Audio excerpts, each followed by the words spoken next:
Next, we will take full advantage of the lessons learned during COVID. We don't always have to fly around the world to make our voices heard. So instead, we saved CO2 emissions and collected video messages from key players in the field of irrigation. This will be followed by a panel that will probe deeper into the opportunities of solar-based irrigation approaches to achieve climate resilience. And then we hear some closing remarks by the World Bank. So with this, I'd like to say a warm welcome to you all and to the speakers. And we will begin with the opening remarks by Sebastian Lesch from the German Ministry for Economic Cooperation and Development. Hello, and a very warm welcome to today's session at this UNFSS pre-summit. My name is Sebastian Lesch. I head Unit 122 in the German Federal Ministry for Economic Cooperation and Development. That's the agriculture unit. And I'm grateful to do this opening remark on behalf of the International Water and Energy for Food initiative, and also on behalf of further partners in this Water and Energy for Food Nexus, the World Bank, IWMI, FAO, and the World Food Programme. But most of all, I'm glad to see that all together we want to advance the global agenda on topics such as water scarcity, sustainable food production, and especially sustainable food systems through global leadership. If we're looking at the global picture, it's quite clear. We have little more than 8 years remaining to achieve the SDGs. SDG 2, ending hunger, at the forefront of that. Already at the Elmau summit in 2015, at the G7 summit, the global community has committed to lift 500 million people out of hunger. Now, German Development Corporation picked up these global impulses. Over the last years, Germany invested roughly 2 billion euros annually in this sector. We founded this special initiative, One World, No Hunger, back in 2014. That's still ongoing today. But if we look at the global picture, we see that the global community is not on track. Right now, we are failing to reach SDG 2. We hope that the Food Systems Summit this year can give new momentum to our strive to achieve SDG 2. Now, climate change is very real. Every farmer worldwide is facing climate change already. It's not a distant thing in the future. And the consequences are very real and they are very severe. Droughts, irregular rainfall, floods. If we want to meet the climate protection goals worldwide, we need to transform our global food systems. Specifically, we need to produce more and better nutritious food to feed the world, but with less resources, and we need to become climate resilient. It's a big task, and this requires game-changing innovation. We were happy that the United Nations Food System Summit was asking for those, and I'm very glad to see that today's session will focus on these innovations, and we'll discuss how to scale them up in practice. One starting point is the Water and Energy-Food Nexus. Solar-powered irrigation systems are one of those game-changing innovations, and certainly the access for end users, so a focus on the private and finance sectors, are very relevant to achieve SDG 2. In addition to innovations in the field, that's why we need innovative partnerships at the political and strategic level. The international initiative Water and Energy for Food is a perfect example for such a multidisciplinary approach and a modern implementation strategy with donors and implementers on an international level. And my colleague Hugh McMahon from USAID will give more information about the international initiative Water and Energy for Food in a bit. I'm very pleased that for this session, we extended the partnership and co-organized with IWMI, World Bank, the FAO, and the WFP. We believe that with Water and Energy for Food Nexus topics are in the core of the future debate. We need more climate-focused approaches for food systems in the future, and our strategies for that will be ever more important. I look forward to an inspiring session, and now hand over to my colleague from USAID, who will give an insight on one concrete initiative of the Water, Energy, Food Nexus. Thank you, Sebastian. My name is Dr. Hugh McMahon. I'm USAID Unit Team Lead for the Water and Energy for Food Grand Challenge. I wanted to thank you for joining Strengthening Water, Energy, Food Nexus to expand small-scale farmer-led irrigation solutions for climate-friendly and more resilient food systems. We believe that overcoming the world's greatest and growing food security challenges will require revolutionary breakthroughs and innovations like solar-based irrigation that can nourish billions. Currently, the food system represents 34% of greenhouse gas emissions, 30% of global energy consumption, and 70% of global freshwater withdrawals. Adaptation measures and their contributions to climate resilience will require holistic and innovative approaches to create sustainable food systems that reduce impact. And in order to reduce the food system's carbon footprint while producing more food, we're going to need these game-changing partnerships that can create new innovations and help scale them worldwide. Water and Energy for Food is a global initiative that aims to sustainably scale groundbreaking water, energy, food innovations to improve food security, reduce poverty, and positively impact gender in an environmentally sustainable way. Through its private sector engagement activities and regional innovation hubs, We4F is able to attract irrigation entrepreneurs to work with researchers and governments to balance input use and water extraction needs for farmers with considerations for the needs of natural ecosystems. By providing SMEs with technical and financial assistance, as well as investment facilitation needed to grow their businesses, we can create better access to solutions for the base of the pyramid men and women, small-scale farmers. Examples of solar-powered irrigation partnerships and innovations include the Integrated Decision Support System modeling by the Feed the Future Lab for small-scale irrigation at Texas A&M University, across various countries, which works with farmers to treat water as a scarce resource with upstream and downstream user considerations. Within Water and Energy for Food, we have West Africa's partnership with CNU in Niger, which empowers women to access water and irrigation through solar pumping technology. East Africa's Energy for Impact partnership, which helps smallholder farmers in Tanzania access solar-powered irrigation. MENA's innovator, SOWIT, which optimizes irrigation and helps young farmers and women farmers improve their production and market access by filling knowledge gaps through remote sensing technology. And Southeast Asia's innovators, Onergy and Claro Energy, which are irrigation companies that use innovative financing mechanisms to enable smallholder farmers access to this technology, reduce energy poverty, and help them move away from polluting expensive diesel pumps. These innovators and partners from around the world represent a small fraction of what is possible. We need more partners, more investment from the private sector, and more innovation if we want to have access to solar-powered irrigation and improve water, energy for food nexus sustainability and resilience. Once again, I would like to thank you all for joining the session. The knowledge and perspectives that will be shared today are crucial for developing sustainable solar-powered irrigation technologies that go beyond creating access to water and empower stakeholders to focus on environmental sustainability, protect our biodiversity and ecosystems, and create financial models to improve accessibility. As we move closer to the UN Food System Summit, I hope to see more collaboration, communication, knowledge sharing, and partnerships that bring us one step closer to a strengthened water, energy, food nexus and climate-friendly, resilient food systems. In addition, Water Energy for Food believes that this session is just the beginning of a multi-year effort through which we can collaborate to bring the nexus to the forefront of the global policy agenda. Thank you for your time and your participation. Many thanks for these opening words. I now invite Shilp Verma, a senior researcher from EMI, to give us a status update on solar-based, small-scale, farmer-led irrigation around the world. Shilp, you got the floor. Thank you, Lucy, and good evening, everyone from India. I'm going to give a brief overview of what are the opportunities available with small-scale solar irrigation, and well, basically why it is so important for us to talk about it and learn about it. Next, please.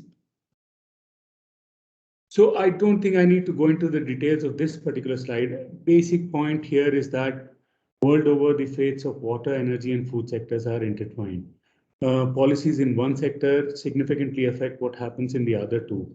And to give you an example relevant to today's session, very often we find that water policy and agriculture policies don't have as big an impact on these two sectors as energy policy do. And that's the reason, well, one of the reasons why we are so concerned about what's going to happen with solar irrigation, because we believe that solar irrigation is going to significantly change the water and irrigation sector and also the food and agriculture sector. And that's the reason why we are talking about it here. Next. So if we look at sun as a source of energy, it is abundantly available, especially in the developing world, which is where it is most needed and which is where solar irrigation has the most potential. It is abundantly available, but so far, most of the initial investments have been made largely in South Asia, in India and Bangladesh, but there are also huge opportunities available in Africa and Latin America, Central Asia, Southeast Asia. And these opportunities exist because solar irrigation offers 1400 to 2200 hours of zero marginal cost, daytime, very reliable energy in a year. And this energy can then be used to help smallholder farmers increase their incomes in a sustainable way. Next. Now I'm going to talk about 4 specific transformation trajectories through which solar irrigation can play a role in transforming food systems. I'm going to talk about how it can change rain-fed systems, how it can affect farmers who are currently irrigated with petrol or diesel pumps, how it can even affect farmers who are right now using electric pumps to irrigate, and also some of the applications of solar energy outside the irrigation sector that are linked to solar irrigation systems. Next. Now, we all know that rain-fed agriculture is responsible for producing most of the food that we produce in the world. But providing solar irrigation can provide improved water control to farmers, which is very important for maximizing their returns, increasing their incomes, improving food security and nutritional security. But most importantly, in this era of climate change, providing solar irrigation to rain-fed farmers can significantly improve their climate resilience. Now, the highest potential of this exists in sub-Saharan Africa, which has a huge rain-fed area, but also in pockets of India, Bangladesh, Myanmar, Southeast Asia, parts of Balochistan and Sindh in Pakistan, as well as in Central Asia and Latin America. So this is a significant component of what solar irrigation can do to food systems. Next. Now, in areas where farmers are already using petrol or diesel pumps, now they face 2 significant problems. One is that the cost of this irrigation is very high, and because of that, they tend to economize on irrigation and the productivity is low. The second is, of course, that these fuels are very, very highly polluting, and it also adds to environmental pollution. Now, again, here, solar irrigation pumps can provide affordable and clean irrigation access for smallholder farmers. The biggest pockets of where this can have an impact are Eastern India, Bangladesh, Nepal, Terai regions, Pakistan, Punjab, as well as pockets in Sub-Saharan Africa, Central Asia, and Latin America. Next. Now, our work in India has actually shown that solar pumps are not only for rain-fed farmers or to replace diesel or petrol pumps, but even replacing electric pumps with solar pumps can have huge benefits. Now, world over, especially in South Asia, but also in Iran, in Saudi Arabia, in Mexico, farmers are provided subsidized electricity to pump groundwater or even surface water sources. Now, these subsidies often tend to create perverse incentives. They basically mean that even in conditions of physical scarcity, farmers don't face any economic water scarcity, and often that means that farmers can tend to overuse the water resource. What solar irrigation can do, and we have piloted this in India by offering farmers solar irrigation pumps which are connected back to the grid, and the farmers have a choice. The energy that they produce, they can use for own irrigation, or any surplus energy that they have, they can put it back to the grid and use that as a crop to earn an additional source of income. Now, this can reduce these perverse farm power subsidies, which are huge. In India alone, these subsidies account for 15 billion US dollars every year. They can also incentivize efficient energy and water use, and they can add an additional counter-climatic source of income. So if for some climatic reason the farmers are not able to grow crops in a season or in a year, they can still earn some money by selling the solar energy that they produce. And therefore, it can become an instrument for groundwater governance, which is also a very important component. Next. Finally, all solar pumps have an inbuilt surplus energy in them because the demand for irrigation is not constant throughout the year. There may be 30, 40 days in a year when you need lots of energy for irrigation, and another 100 or 120 days when you need a little bit of energy, but you don't irrigate throughout the year. The rest of the year, which is about more than 150 days of sunshine, you will not probably need irrigation or energy for irrigation. And if we are going to create these expensive assets on the ground, then it's important to also make sure that the utilization is maximized. And by adding other uses to solar pumps, other uses in agriculture, and sometimes even non-agriculture uses, to make sure that the surplus energy that is available in off-grid systems, in grid-connected systems, the surplus energy can be put back into the grid, and it can be used in many ways. But especially in off-grid systems, there is a need to use this surplus energy for other productive purposes, and that's another avenue where solar can have a significant impact on food systems. Next. Now, if we are convinced that we need to use this solar energy for improving food systems, especially for smallholders, then how to scale it up? Next. Now, one thing we need to understand is that solar is a very flexible technology. It can work at a sub-HP level, at a very small size, but it can also work at 100 HP or 120 HP. Example of that is in Bangladesh, where ITCOL is actually promoting solar irrigation enterprises, which can service multiple farmers in one go and provide irrigation as a service. So each small farmer doesn't really have to own his or her own solar pump. And this basically slide shows the diversity of the kind of applications in terms of technology, but also the institutional arrangements that are possible with solar irrigation pumps. Next. Now, if we are going to do this, then again, as we've already heard, financing of solar irrigation is going to be a very important kind of objective. How do we do it? Now, if we look at what has happened so far in Africa, the popular model seems to be pay-go model, where a distributor actually invests in the solar pump, not the farmer upfront. And then the distributor gives it to the farmer, and then the farmer can own the asset over a period of several years, depending on their use. Now, that's a model which basically helps farmers get benefit from this technology, even when they don't have access to a huge amount of capital. In South Asia, or in Asia in general, the popular mode of popularizing solar pumps seems to be through government subsidies. But these government subsidies, I think there is an increasing recognition that very high capital subsidies are not sustainable over a long period. So there is work going on developing financial models which don't need very high subsidies. And in the different institutional arrangements that we have for solar pumps, there will be need for different financial models. For example, in the pay-go model, the main client is not the end user. It's distributors who might need financing. But in most other models, it's the end user. Next. So the key messages that we want to convey through this session and to start with through this presentation is that solar pumps are much more than just a clean pumping technology. We need to view them as nexus solutions. And if we do that, then they can transform global food systems by improving smallholder livelihoods, by empowering women and vulnerable farmers, by enhancing climate resilience of farmers, by fixing perverse incentives, all this while also reducing the carbon footprint of irrigation. And as a group that is organizing this session, we are committed to supporting any coalition or any organization which is interested in effective, equitable, and sustainable scaling of solar irrigation. Thank you. Excellent. Thank you, Shil. We've now heard sort of the status of small-scale solar irrigation. And we wanted to know from some of the key players what they think this technology can do for climate resilience. Let's take a look.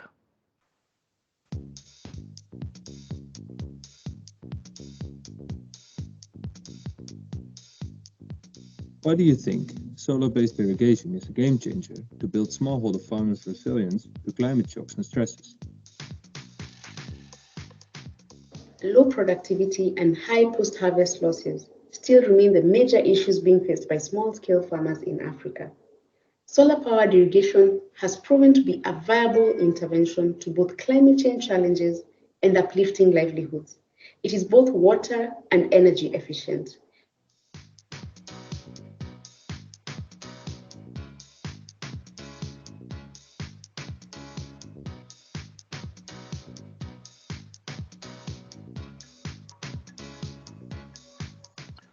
Solar-based irrigation is an important tool to improve resilience for smallholder farmers, especially in highly variable climates. Having access to water on demand can be a game changer for smallholders, and a small pump of any sort, not just solar, gives them control over how and when they irrigate. This frees up crop choice and allows optimal watering as well as protecting against drought. Small-scale pumping can avoid large capital costs and the difficult operating and maintenance issues of large irrigation schemes. Throughout Asia, groundwater irrigation, powered by small diesel or grid electric motor pumps, has been a huge game changer for farmer-driven private sector finance for decades. It outpaced and outperformed public sector surface irrigation and has produced large amounts of food and helped millions of farmers and their families escape poverty. The energy that powered groundwater irrigation, however, was in many cases unsustainable through both subsidies and the use of fossil fuels.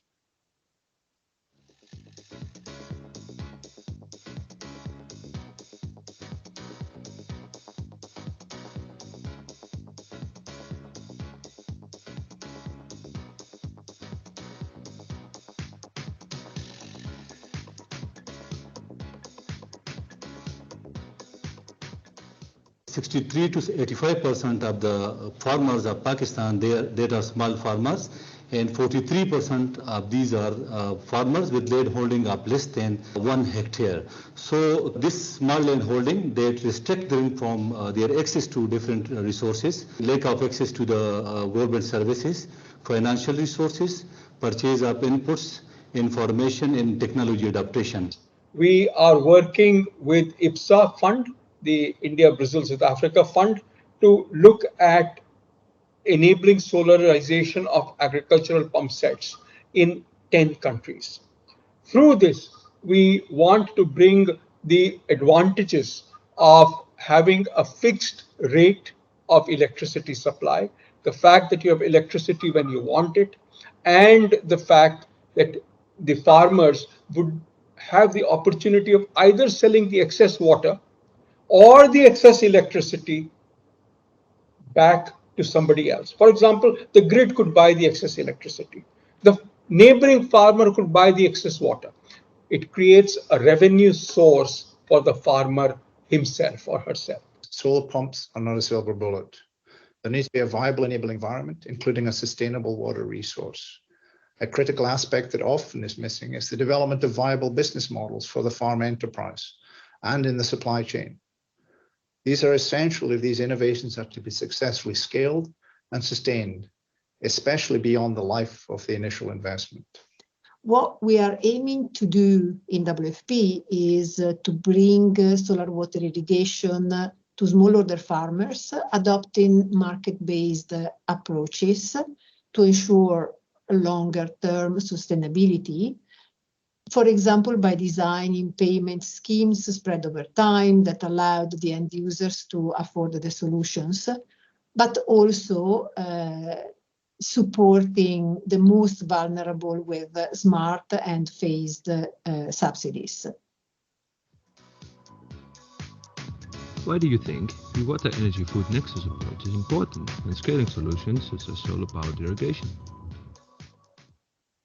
If you ask why Water-Energy-Food Nexus is important, the main reason is that these three sectors are interlinked. For example, the growth in agricultural sector traditionally comes with trade-off on the other two, such as the use of diesel power pump, which will emit greenhouse gas into the atmosphere. Meanwhile, the overuse of ground and underground water will lead to water insecurity in the future, which will later impact agricultural sector on productivity and food security. On the other hand, it has the obvious risk as if everyone has a small scale pump and a solar pump that's able to operate whenever the sun is shining, you do have a risk of unregulated use of common property resources. So in order to take solutions to scale, we need to understand their full impacts, and that's where the Nexus approach comes in. A Nexus approach makes explicit the trade-offs between water for food and water for energy.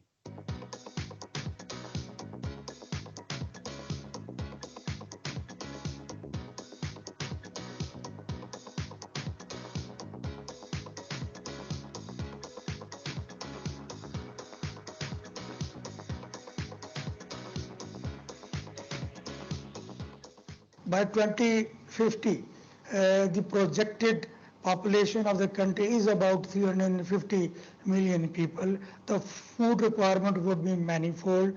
The water storage requirement would be manifold.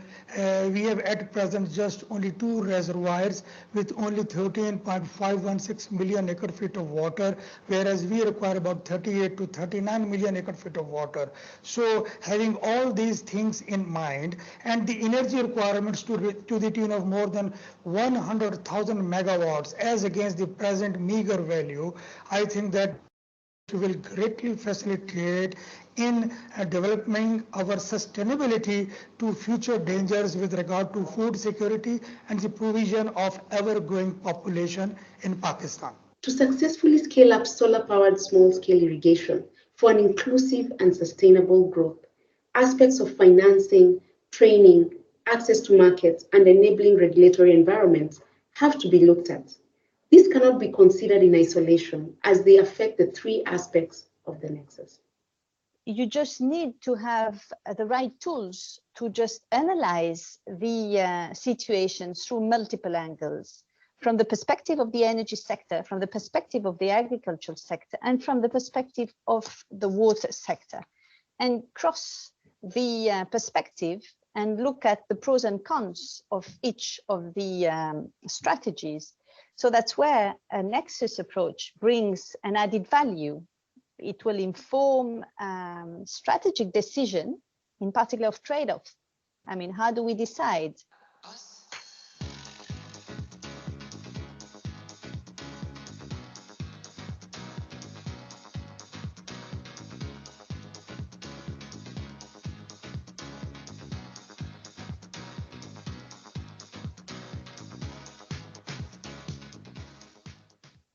India is the world's largest user of groundwater for irrigation.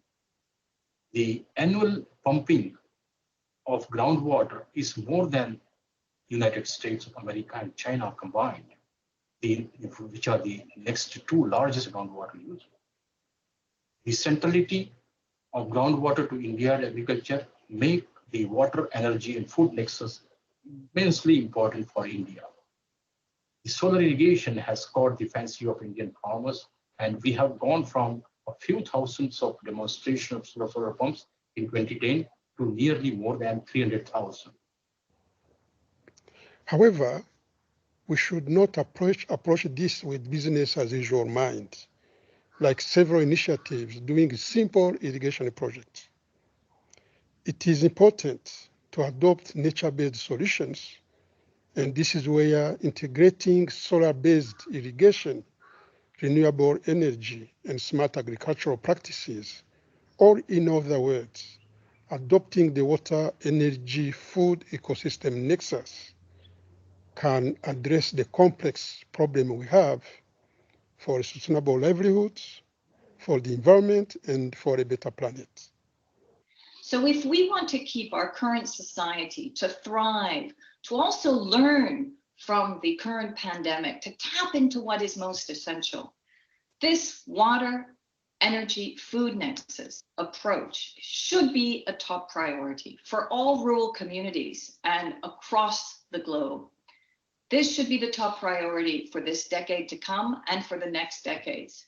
It should be linked up with biodiversity conservation and ensuring that we substitute plastic, that we look at nature-based solutions, that we address the energy phase out. This should be part of one of the key solutions.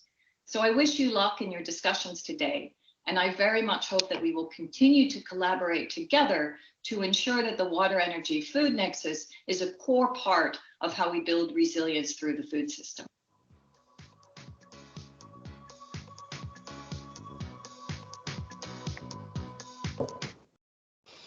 Good. We have some food for thought and a very strong plea for nuanced cross-sectoral cooperation to make solar-powered irrigation an effective technology in overcoming climate risks. I would now like to invite 3 panelists to dig a little bit deeper. Mark Smith, Director General of EMI, Samir Ibrahim, CEO of Sun Culture, and Patience Koku, a member of the Global Farmer Network and CEO of Replenish Farms. Please join me with your cameras and microphones on, and let us dive right in. Patience. We know climate change is happening. We know why. We know how devastating it is, especially for smallholder farmers. And we need to scale innovations that support climate adaptation and reduce our greenhouse gas emissions in agriculture. So what are some of the key challenges for farmers to access solar-powered innovations, such as water pumps? Thank you, Lucy. I think that for me, from my experience as a farmer, the key word is access, right? So access to the technology providers. So who has solar pumps or solar panels that I can use for my irrigation? And then access to finance. So how do I fund it? You know, how do I pay for it? I think that if you ask me, I mean, what is the most valuable asset that I have on my farm? Currently, as a farmer, I would say it's my solar irrigation systems, period. Because without the water, we are not able to farm. And so we have crops that grow all year round, so we need to irrigate. So that's the most important thing. So I think that for farmers, really, it's access to the technology, who has them, and then how do we pay for them? Great. Mark, EMI has long been working on water-related issues. Why is the Nexus approach important for realizing our vision for a water-secure world? Great, thanks, Lucy. Hello, everybody. Yeah, I want to start actually with the notion of a water-secure world and what this is going to mean in the 21st century. It's a different challenge than it was in the past because of climate change.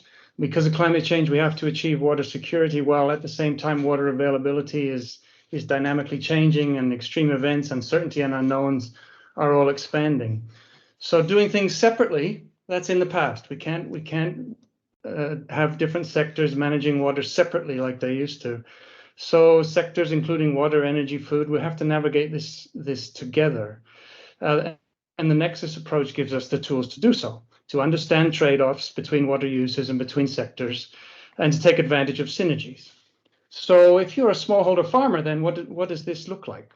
Well, there are opportunities to build synergies in the Nexus, and solar irrigation pumps are a prime example of that, because they offer significant gains in rain-fed and in energy-scarce regions, because as we've heard about, they help to deliver reliable access to irrigation alongside access to energy for a variety of uses in the household and in the community and so on. So benefits across the Nexus. But alongside that are also opportunities to use the Nexus to build resilience in food systems, access to water to overcome risks of water scarcity. Yes, they do that, but also managing water risks and competition across users and uses. So managing competing demand for water at basin and aquifer scales, demand from cities, hydropower, downstream large-scale farming, and ecosystems. And if we don't manage those trade-offs carefully, those risks carefully, that could leave small-scale farmers more vulnerable to water scarcity, not less. So a Nexus approach is really important, therefore. It gives us the capacity to manage risks that is critical for both water security and resilient food system transformation in this much more dynamically changing 21st century that we're facing. Lucy. Good. Samir, you've approached this a little bit from the food security perspective. We've heard a lot from the water side, now food security. You've been quite vocal in making a case for solar-powered irrigation, especially in Kenya as a contributor to achieving food security. It's part of the president's Big Four agenda. How is sun culture contributing to food security and to climate resilience in our food systems? Thanks, Lucy, for having me. Honored to be here with everyone who's been supporting this, I suppose, movement now. The reason I've been so vocal recently is because I think we finally have enough data to make a non-emotional case for solar-powered irrigation. Last June to September, which was arguably the worst period of time for Kenyan farmers in generations, 90% of Kenyan farmers lost money, while almost 90% of the farmers that Sun Culture works with made money. And 95% of our customers reported improving their quality of life. So we know that the solution is working. And what's been very interesting for us to observe when it comes to food security and climate resilience is that the folks around the world who are most affected by climate change are ironically the folks that contribute the least amount to climate change, which are small farmers. And we rely on small farmers in emerging markets like Patience to make sure that we all have food in the global north, everywhere around the world for our generations to come. So if we don't pay attention to how to improve and protect the productivity of small farmers, it's not only that, you know, there's a problem that doesn't affect everyone. This problem will touch the lives of you and me and our friends and our families and everyone around the world.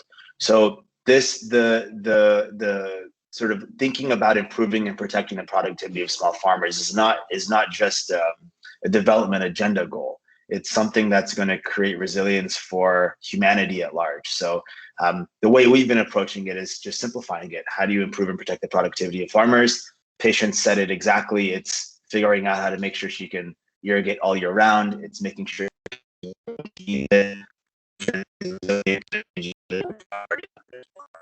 so we sort of look at what we do doing is sitting in the center of climate change and food security. All right, you were a little bit cut off at the end, but I think we got the main points there. And then the question remains, how do farmers access solar-powered irrigation? Often that's an issue of finance, and farmers bear great risks when taking loans. When production fails and incomes go down, they're still expected to repay loans. Patience. What financing options have you come across that really consider the needs and abilities of farmers? And can you give us some examples where that really worked? I think that for me, I mean, on a personal note, I've spoken with people who are providing this service in different countries, but in Nigeria where I'm farming, I haven't had access or spoken with anyone who provides those technologies directly. And I think that that's where this conversation and the Food Systems Summit has a great role to play. There is so much room, you know, for the technology to be provided, for the access to finance, innovation, game-changing solutions to play. So in a country where we have so many smallholder farmers who need the technology, so it's not something you're giving to farmers that they don't need. We need the technology. And so I think that there is so much room for partnerships, for collaborations, for, you know, for private sector, you know, and so I'm really, really optimistic that conversations like this and the Food Systems Summit will bring the necessary help and change that farmers need with getting solar irrigation that is so important for us to produce more with less. Good. Samir, let me take it back to you because you've been working in several countries, Kenya, Togo, Ethiopia, to establish markets for your products. What are some of the biggest bottlenecks that you've encountered, and also partnership potentials? I'm going to answer this question not from a sun culture perspective, but more from a sort of macro perspective, because we need 30 sun cultures doing 1,000 times more than we're already doing if we really want to reach our food security and climate resilience goals. And the biggest bottleneck is affordability. It's access, like Patience said. And while the price of solar irrigation has dropped probably 90% since we started, and at Sun Culture, we finance our customers, so many farmers are still just priced out of the market. And throughout history, incentives like subsidies have been used to help scale the uptake of agriculture and electrification products. And I think that there's lessons that we can take from this tried and tested approach when working with solutions in the Nexus, because a relatively little bit amount of money goes a really long way here, right? There's a non-linear correlation between reduction in pricing and total addressable market. And the numbers I'll share to help put this into perspective is if at Sun Culture, we're able to reduce the cost of our product by 15% for us, we increase our addressable market in Kenya by 100%. We double our addressable market. So I think that the funders in this call should think about how do we use our our dollars to help reduce the cost of products along the value chain, whether this is end user subsidies or lower cost of financing or helping getting credit from suppliers. How do we lower the total cost so we can lower the pricing and increase the addressable market for farmers in Africa? And I think that's where we should be putting our brains. Good. I see a lot of nodding here. Let me just take it back to one of the issues that also comes up a lot, and that's water management. Some people have argued that unchecked scaling of solar irrigation can lead to excessive groundwater pumping. We've heard it in the videos, and it puts aquifers at risk. What innovations or approaches are needed to ensure that that doesn't happen? Mark Smith. Thank you. Really fascinating discussion, and I think it's right that we include risk as part of this discussion. And people are absolutely correct to identify that there is a risk. Indiscriminate proliferation of solar pumps would be a threat to groundwater sustainability. But it's not just a risk to ecosystems, which is how the question was framed. It's a risk to the farmers themselves. So clearly, groundwater depletion would create severe risks to the very livelihoods that investment in solar irrigation is intended to benefit. It would leave smallholder farmers less resilient to climate change.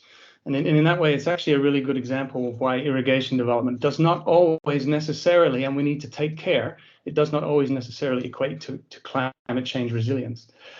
But this risk is also, it's not one that should mean that we hold back on investment in solar irrigation. It means, though, that it's imperative that we manage the risk as we do so. And this starts with governance. As with any new technology, we have to make sure that governance is up to the task of managing the risks that the technologies create and to do so in ways that are equitable.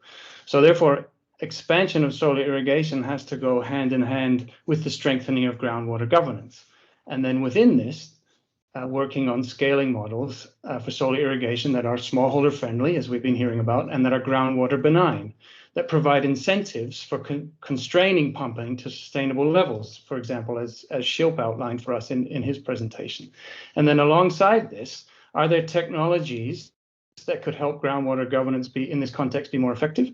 So we need to be innovating, testing, and applying technologies for example, remote groundwater monitoring, giving access and use, supporting use of data by local groundwater institutions with the participation of farmers so that water allocation and pumping can properly reflect the water availability and the risks. And then I think when you do that, the really interesting thing is that more than just strengthening groundwater sustainability, will be aligning solar irrigation with the key components of resilience. So groundwater governance and participation, data and information alongside technology and infrastructure. So it's a critical part of the story. Thanks. Great. All right. And we're spot on with time. So I just want to say thank you for joining us in this discussion today. Short and sweet. But we certainly got to understand that we need to work together, from researchers of technology to technology suppliers and to farmers, to take action towards climate resilience through approaches like the Nexus and technologies like solar water pumps. So thank you for joining me. We now move on to the closing remarks by Peter Walwein, the Global Lead for Water and Agriculture at the World Bank. And Peter, you have the floor. Thank you, Lucy, and what a great session. Thank you, and lots of energy and lots of food for thought in the lead up to the summit, and then from the speakers, and thanks for all your really thoughtful input, but also the lively chat that we just saw. And so I'm grateful to be doing the closing of the session. It is a critical session, as water and energy are crucial for building food system resilience in the broader topic that we speak of, and it's about the way we produce, store, transport, and process our food. And so I was glad to hear the urgency by Sebastian and Co, and Shilp gave us a consistent yet very regionally diverse theme and program, and based on where the shoe pinches within that sometimes woolly concept of the Nexus. And I was glad that the panelists brought it down to very practical solutions as well. So from the big picture, I think what's important to see is that we need a lot more and a lot more stable food production in different parts of the globe, while getting us back to sustainable use limits in other parts. And failing to invest in irrigation, particularly in small-scale irrigation, and beyond maintaining the existing investment would result in an additional 30 million food insecure people by 2030 and 46 million additional food insecure people by 2050. So it's very critical, and much of that increase will be concentrated in sub-Saharan Africa, which is experiencing the growing adverse impacts from climate change. So, as many have said, the drastic rethinking of how we store, access, and reuse our water and energy is critical for this. Where we are overstepping our water boundaries, we need to think how we optimize, reduce, and actually, where necessary, also decently exit irrigation and other water-intensive practices. These are very prominent nexus battles and we will increasingly see these develop in water-scarce and fragile areas in the future. But at the same time, in much vaster areas, and this is sometimes not so much mentioned, there are communities and states that deal with economic and political water scarcity. And we need to think how we mobilize and drive an equitable access agenda there that's responsive to the variability, the uncertainty, and the future stress that we just discussed, but also to the current development challenges that the farmers face. And some 15 to 25% of the area in sub-Saharan Africa, Eastern Europe, Central Asia, has lack of access of sustainable water and energy. And these areas could definitely help shift production away from areas of absolute scarcity and help us feed the globe. And these are the topics that we need to build. It's a balanced story in a one global consistent story that has very diverse pathways, as we heard also from Shilp. So we need to think one water, not only think about fresh water use, and not only think about irrigation, think about the shifts, and work with farmers to discover these synergies where they exist. And I think just one point of reflection as we end the session is to also support a move away from a technology-driven irrigation of the past. And we don't replace it with a different technology right now, but support a more disruptive technology processes and business models that we spoke about that empower farmers and their value chains, enhance the learning for them to make these gradual steps as they shift in the system, and within them and with them identify the trade-offs and develop minimum impact pathways, because these trade-offs will be inevitable, but we need to ensure that they are minimal for the planet and for all people. We need the financing ecosystem, as was discussed, is very important, and good points were made on that. And within the World Bank Group, we support this theme and this coalition, and we have concrete investments in sustainable financing, infrastructure, research, and technology with these partners in our country programs. We have the Farmer-led Irrigation Development Initiative with many of our partners under the Global Water and Sanitation Program and the ESMAP work that was referred to earlier. So while this session is certainly not the beginning of the process, we believe with all of you that as we move closer to the actual Food System Summit, we hope to see a further strengthening of the Nexus and its translation into concrete and relevant action on the ground, both on the policy agenda as well as on the game-changing investment planning that is needed. We stand ready with you all, and the story continues. So thank you very much for organizing. Excellent. Ready for action. It is not a silver bullet, but it represents the kind of multidisciplinary and cross-cutting approach for action that we seek to promote in our work, and then also at the UN Food Systems Summit. So with this, I want to say thank you very much for joining the session. A special thanks goes to the organizers, Stan, Johannes, Thomas, Petra, and Shilp, who were the brains behind all this. And yeah, I wish you a good afternoon, and thanks for joining.